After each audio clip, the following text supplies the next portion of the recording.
बैसल सुनू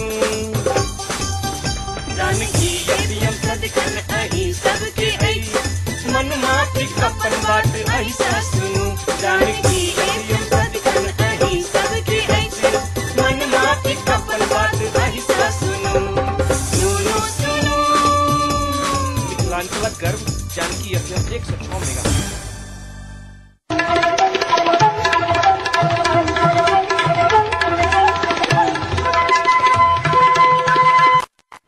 नमस्कार, जानकी एफएम 106 मेगाहर्ज जानकी समाचार में अपने के स्वागत है। श्रादन से सुनल जाऊ समाचार।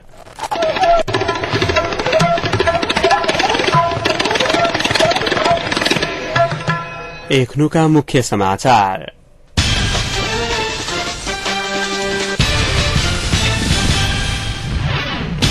आयोग द्वारा 3टा कानून संशोधन के प्रस्ताव। जिला विकास समिति धुनसा कार्यालय परिसर में तराई मुक्ति मोर्चा गोइद समूह द्वारा बम विस्फोट।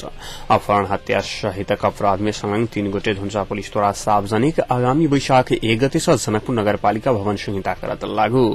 नेकपा डैश माओवादी सहितक छोट दल द्वारा नामावली संकलन पर रोक आग्रह और रौथत में प्रहरी अभियान असफल।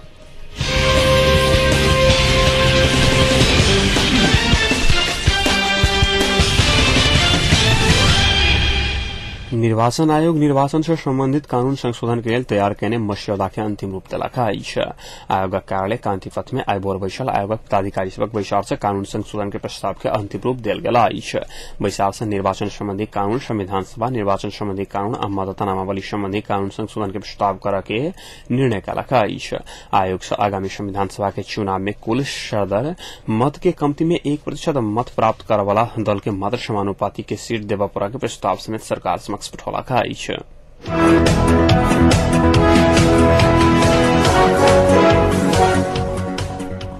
सुरक्षा व्यवस्था के चुनौती दे जिला विकास समिति धुनसा में आइलू पहाड़िया में अखिल तराई मुक्ति मोर्चा गोइद समूह बम विस्फोट कराने साल एकनु का समय में देशक मुख्य दल सब चुनाव कराकर जनता के ठेग रहल कहत मोर्चा पुरस्वरूप बम विस्फोट कराने मोर्चा केन्द्रीय सदस्य प्रवीण स्थानीय संचारकर्मी सबके फोन कर जानकारी देने छल। जिला विकास समिति प्रांगण में रहल एकटा टाइम बम सेनाक बम डिस्पोजल टोली डिस्पोज केने छल। कार्यालय के सामाजिक सुरक्षा शाखा के आगा बम विस्फोट कराओल गेल कार्य कर्मचारी सब जानकारी देने छलखिन। विस्फोट से कोनो किसिमक मानवीय क्षति एवं भौतिक क्षति नहीं पहुंचल पुलिस शाखा के आगा एकटा झोड़ा में राखल सामान अचानक विस्फोट करने कर्मचारी सब बतौने चलखिन। कार्यालय के सुरक्षार्थ कार्यालय परिसर में सशक्त पुलिस के ड्यूटी रहल करीब 6 मुदा घटना के संबंध में अनुसंधान फरल जिला प्रहरी कार्यालय धुनसा जनौलखा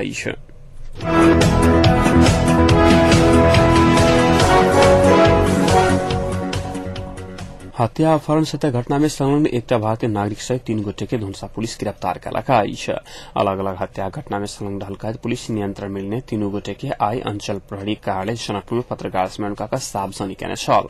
विगत कुछ दिन पहले ट्रक सहित अपहरण का हत्या कल गेल धुनसा क्रमदैया फवाड़ी वार्ड नंबर 3 के 55 वर्षा किशोरी यादव एवं मोहतरी सुंदरपुर वार्ड नंबर 5 के 25 वर्षा के पंकज कुमार यादव की हत्या का अभियुक्त सबके पुलिस आई सार्वजनिक केने छल।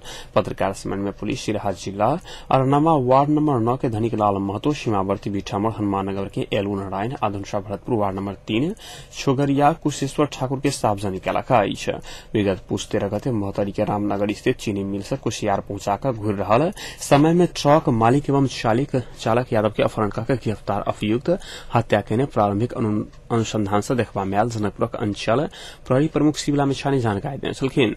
लामी छाने के अनुसार हत्या के मुद्दा में जलेश्वर जेल में सजाए काट रहल सीमावर्ती भिठामोड़क शशिनाथ झा के मुख्य निर्देशन में यादवक अपहरण का हत्या कल गेल छल। सीमा क्षेत्र में आपराधिक गतिविधि संचालन कर के मुख्य योजना के संग ना 3 ख 5587 नंबर के ट्रक सहित यादव के अपहरण का घटना घटाओल गेल पत्रकार सम्मेलन में धुनसा प्रहरी उपरीक्षक वसंत पंत जानकारी देने चलखिन। घटना का अनुसंधान के लिए खटल जिला प्रहरी धुनसा अनुसंधान टोली का ट्रक सहित चालक एलून अंसारी के मोहतरी के भिट्ठा मोड़ से नियंत्रण मिलने पत्रकार सम्मेलन में जानकारी दिल गेल छल। पुलिस के अनुसार ट्रक के नंबर परिवर्तन कर PV 129721 नंबर के प्लेट नंबर राइक भीठामोड़ सीतामढ़ी सड़क खंड में संचालन कयल जा रहल छल। एहि घटना में संलग्न अन्य अभियुक्त कृष्ण पूर्वे, दीप नारायण कुर्मी, जीवछ अंसारी, उमेश यादव एवं ललित मिश्र फरार रहल बताओल गेल अछि। तहिना मोहतरी सुंदरपुर के छात्र पंकज यादव के हत्या में सेहो नियंत्रण में लेल गेल व्यक्ति सभा हत्या कयल गेल पत्रकार सम्मेलन में जानकारी देल गेल छल। अपहरणकारी से यादवक परिवार से 7 लाख रकम असूल सेहो कयने पुलिस जनौलक अछि। गिरफ्तार व्यक्ति से संग पुलिस नगद 20,000 नेपाली तथा भारतीय 10टा सिम कार्ड सहित सामग्री बरामद कयलक अछि।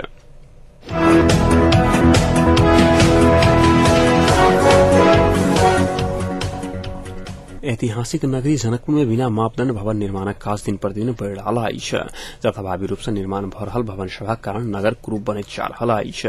जनकपुर नगर क्षेत्र भीतर बिना मापदण्ड हछुआ के भर में भवन निर्माण होबय लगलाक बाद नगर के सुंदरता में कमी आयल अछि तऽ भवन संहिता लागू नहि कऽ घर बनौला पर भूकंपक जोखिम यथावत रहल नगरपालिका जनौलक अछि। वही के दृष्टिगत करैत नगरपालिका आगामी बैशाख 1 गते से भवन संहिता लागू कऽ भवन निर्माण करऽ नगरवासी सबके जागरूक करऽ के योजना रहल नगरपालिका कार्यालय के कार्यकारी अधिकृत बद्री कृष्ण शंखदेव जानकारी देने छलखिन।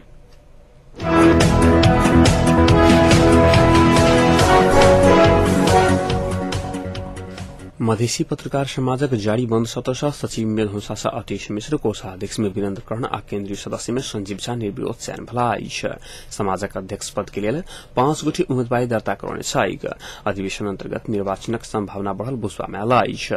एखन अधिवेशन अंतर्गत अपन फाइनल के प्रचार प्रसार जोर शोर से भ रहल बुझबा में आयल अछि।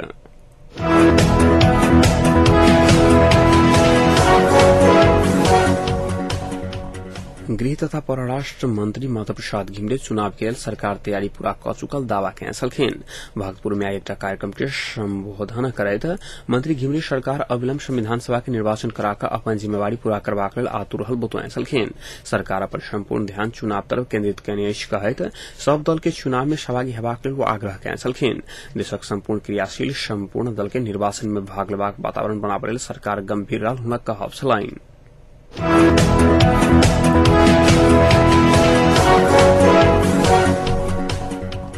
नेकपा डैश माओवादी के महासचिव राम बहादुर थापा कहलनि जे हुनक पार्टी के चुनाव बहिष्कार करऽ के नीति छनि। चुनावी सरकारक गठन, एकर प्रक्रिया, सरकारक निर्णय, लोकतांत्रिक मूल्य मान्यता आ विधि विपरीत रहलाक कारणे माओवादी विरोध कऽ रहल थापा बतौने छलखिन। नेकपा माओवादी मिथिला राज्य समिति द्वारा आइ लहान में आयोजित पत्रकार भेंटघाट कार्यक्रम में महासचिव थापा कहलनि जे नेकपा माओवादी वार्ता आ संवाद सँ समस्याक निकास के पक्ष में छैक। 4 दलीय सिंडिकेट के आधार पर 4 दल देश के निरंकुशता तरफ लऽ जा रहल अछि हुनक आरोप छलनि। एकीकृत नेकपा माओवादी आ मधेशवादी गठबंधन तथा कांग्रेस एमाले के गठबंधन असफल भ चुकल अछि उल्लेख करैत आगामी चुनावी सरकार के नेतृत्व तेसर धार के करऽ प्रभाव के जोर देने छलखिन।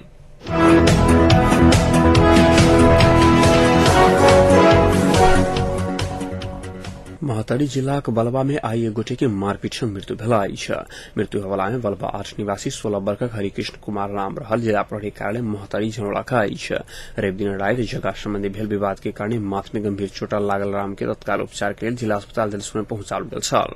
ओतऽ उपचार नहि संभव भेलाक बाद थप उपचार के लेल धरान रेफर कयल गेल छल। धरान में न्यूरो संबंधी उपचार नहि भेला बाद न्यूरो अस्पताल विराटनगर पहुंचाओल गेल छल। मारपीट में संलग्न रहल आरोप में पुलिस वएह ठाम रहनिहार 3 गोटे के पकड़ाव करल। पकड़ाव परवला समय वह ठामक तीन राम, संतोषी राम आ शंभू राम रहल। जिला प्रहरी कार्यालय मोहतरी के प्रहरी अधीक्षक पवन प्रसाद खरेल जानकारी देने छलखिन।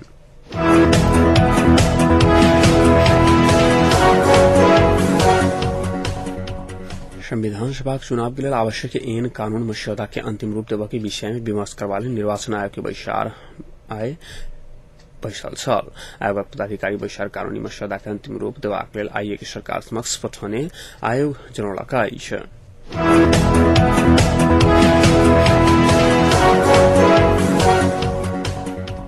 नेकपा डैश माओवादी लगायत छोट दल सब निर्वाचन आयोग के पदाधिकारी के भेट कर दल सबक बीच में नया सहमति नहीं होबा धरि मतदाता नामावली संकलन काज रोका के लेल आग्रह कयलक अछि।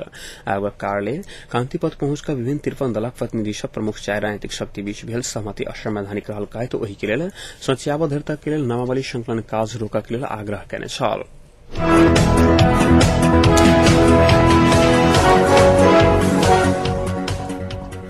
अवैध हथियार संकलन कर पुलिस शुरू करने अभियानक 35 दिन समय अवधि में रथट में एकौटा समेत हथियार संकलन होबा नहीं सकल आइछ।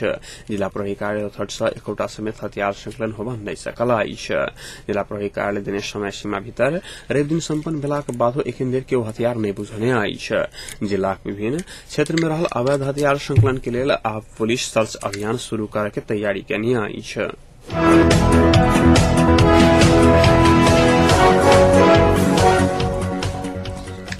आप तापक्रम एकांशनक पूरक तापक्रम 30 डिग्री सेल्सियस रहला आइछ।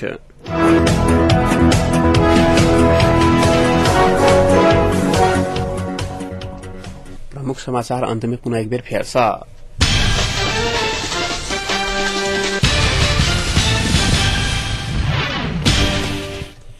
आयोग द्वारा 3टा कानून संशोधन के प्रस्ताव बारे जिला विकास समिति धौंसा कार्यालय परिसर में तराई मुक्ति मोर्चा गोष्ठी समूह द्वारा बम विस्फोट। अपहरण हत्या सहायता अपराध में संलग्न 3 गोटे धौंसा पुलिस द्वारा सार्वजनिक आगामी वैशाख 1 गते से जनकपुर नगरपालिका भवन संहिता करत लागू। नेकपा देशवादी सेतक छोड़ दल द्वारा नावली संकलन कार्य रोक आग्रह। रथट में प्रहरी अभियान असफल।